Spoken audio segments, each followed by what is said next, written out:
All right, Math 20-1. It's time to put it all together and move on with some graphing. This is where we would like our calculators to be, I guess, put in our pockets. This is about taking the most basic of quadratic functions. And so, as you can see by this title, there's a lot here. You should know something about what A does. What does A do? What does it do? I'm hoping that you learned that that was a vertical stretch by a factor of A. I'm hoping that you learned something about this P. I'm hoping that you know something about the fact that that's a horizontal translation. And I'm hoping that you remember something about Q from your lab and investigation, that that is something about a vertical translation, okay? And now we're going to put that in play. But most important of all, what exactly are you moving? You are transforming. You are transforming your function of f of x equals x squared. And I'd like you right now to pause and complete the critical numbers for y equals x squared. What points, if you were to graph y equals x squared, what points would you graph? What are the critical points for you to transform? Okay, pause and graph that. Okay, now you're back. Clearly, you would be transforming the points 0, 0, 1, 1, and 2, 4 if there's room. And minus 1, 1, and minus 2 squared gives you 4, because everybody knows that x and y equals x squared right here. Those are the critical points. So if you graph them, 0, 0, 1, 1, 2, 4, there is my graph of my most basic parabola, y equals x squared, or f of x equals x squared. So the question is, what happens if you move it right and move it up? What happens if you move it down and move it left? And what happens if you stretch it up or stretch it back down? How can you graph it without using your graphing calculator? That is the big question that you need to make sure you're at peace with at the end of this lesson and the formative work that you do with it, okay? So that's what the end of this is all about. How do we do that? Okay, carrying on. First thing, what happens when I graph this x minus p? So you did a lab on it, but what does it look like? Well, if we graph our basic points, again, 1, 1, 0, 0, minus 1, 1, and over here we graph x plus 2 squared. What happens? Well, if you already know, then do it, okay? If you don't, look at the table of values. When you look at the table of values, all you really need to do is take all these points and move them left 2. And the table of values shows you that the minimum really occurs and the axis of symmetry is now at minus 2. Okay, there's the vertex, there's the axis of symmetry. Those are the key components, and the minimum value of y equals 0 when x equals minus 2. Well, what happens if you went x minus 2 squared? What would you do? What would you do? Well, I think that that's going to move it over 2 units to the right. When you move it over 2 units to the right, whoopsie, we look at our table of values. Sorry, we look at our vertex is 2, 0, our axis of symmetry is x equals 2, or x minus 2 equals 0, and the minimum value of y equals 0 when x equals 2. Great. Okay, so that is the p shift. Well, now we go on, and from what we've learned in our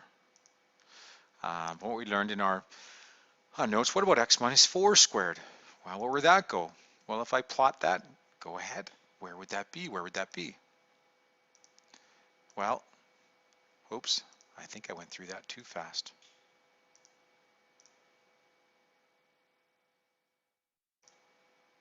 So there would be my points would now be over 4 units to the right. 0, 0, 1, 1, and minus 1, 1. There's the vertex, my axis of symmetry. I don't know if I can make this bigger, guys. My axis of symmetry, let's see if we do that. My axis of symmetry is x minus 4. The graph opens up. It has a minimum value of y equals 0 when x equals 4. Domain all real numbers, y-intercept of 16. The range is greater than or equal to 0, and the x-intercept is 4, 0. Okay. Next slide.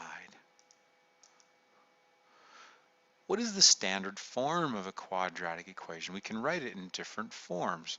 The standard form is ax minus p squared plus q. And what we've learned from these investigations is a is the stretch factor, q is the vertical shift, but a also indicates whether it's happy or sad, right? If a is positive, it tends to be a happy smile, a happy face, and if a is negative, it will be a sad face.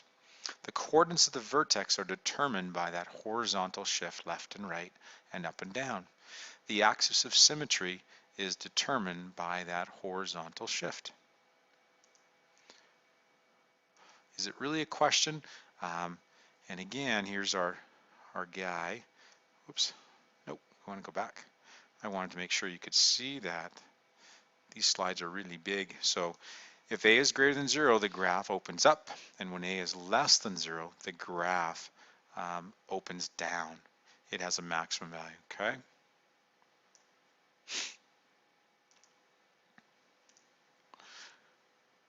Okay, so what do we do when we're graphing and a is greater than 0?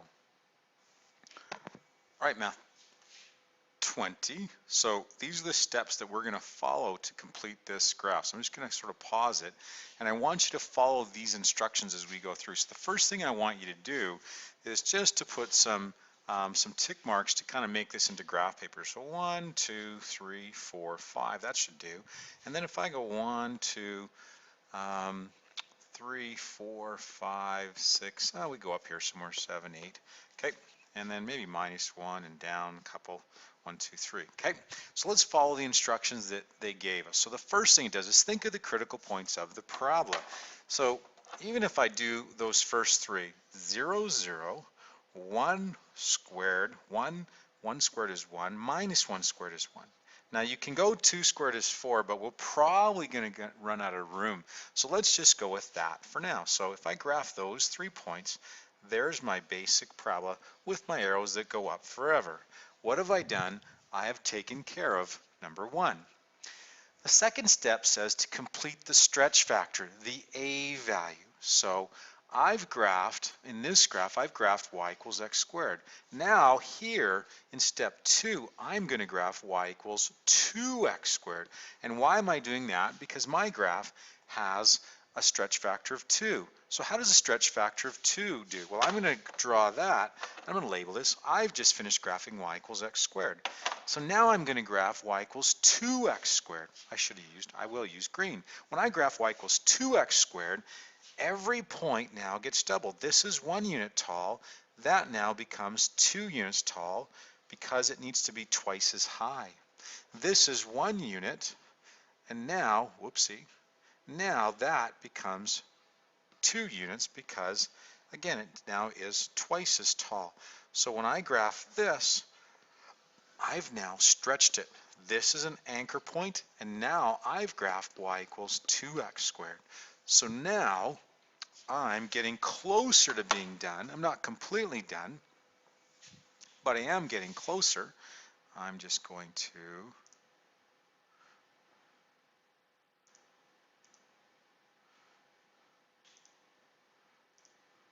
okay, so now I want to now use the last step. So what haven't I done? Well, I haven't done this 3 and that 4, and that's what we're talking about here when we talk about horizontal and vertical translations that you have there. All right. Now, the reason you can wonder why, I do know how to work PowerPoint, but I'm not happy with the way PowerPoint shows it, so I wanted to do it this way. How do I take care of that? I want you to get a ruler out. I don't have a ruler with PowerPoint, but I want you to get a ruler out, and I want you to take care, and I'm going to do this. I'm going to do this in red.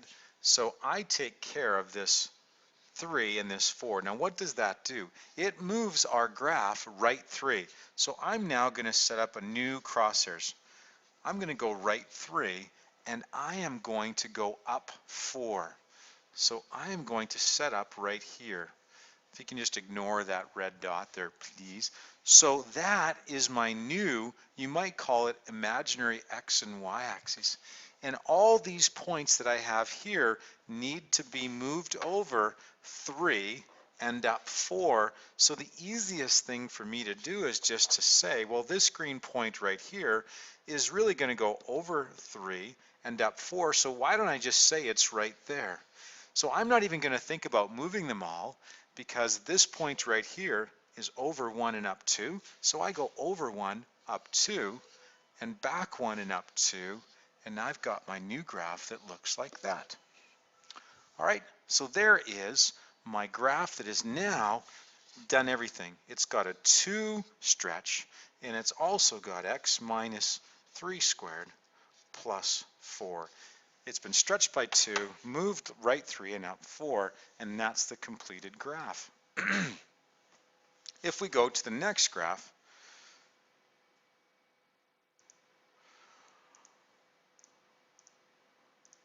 we are now graphing one that's negative.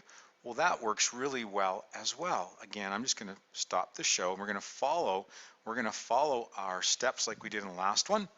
And the steps here are, I draw my first critical point, 0, 0, 1, 1 squared is 1, minus 1 squared. So here's my first graph, y equals x squared, y equals x squared.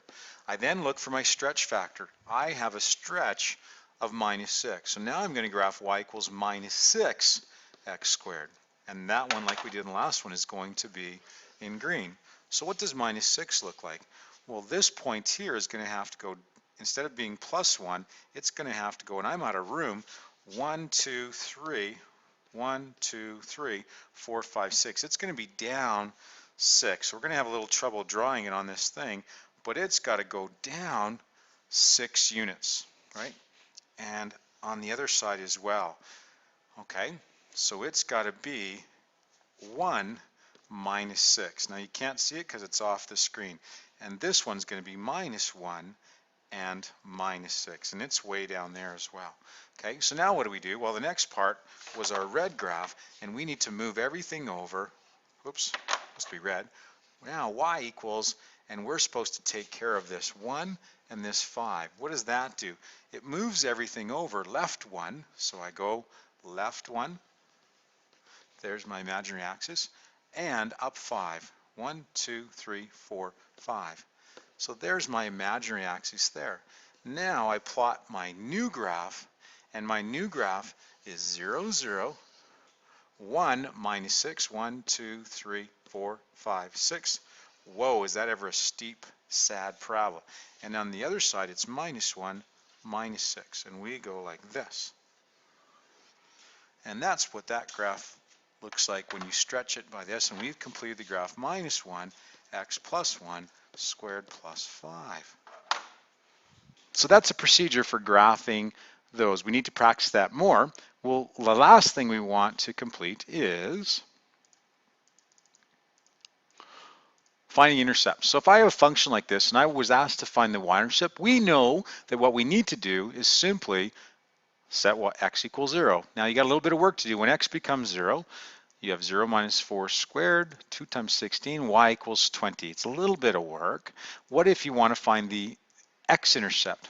If you want to find the x-intercept, you let y equal 0, and now we can use that square root property that we worked on when we did quadratic equations. So 2 times x minus 4 squared minus 12 equals 0. We end up with x minus 4 squared equals 6. And so x equals 4 plus or minus root 6. And the x-intercepts are, and you guys are ready to go. Complete your formative work. We'll see you in class.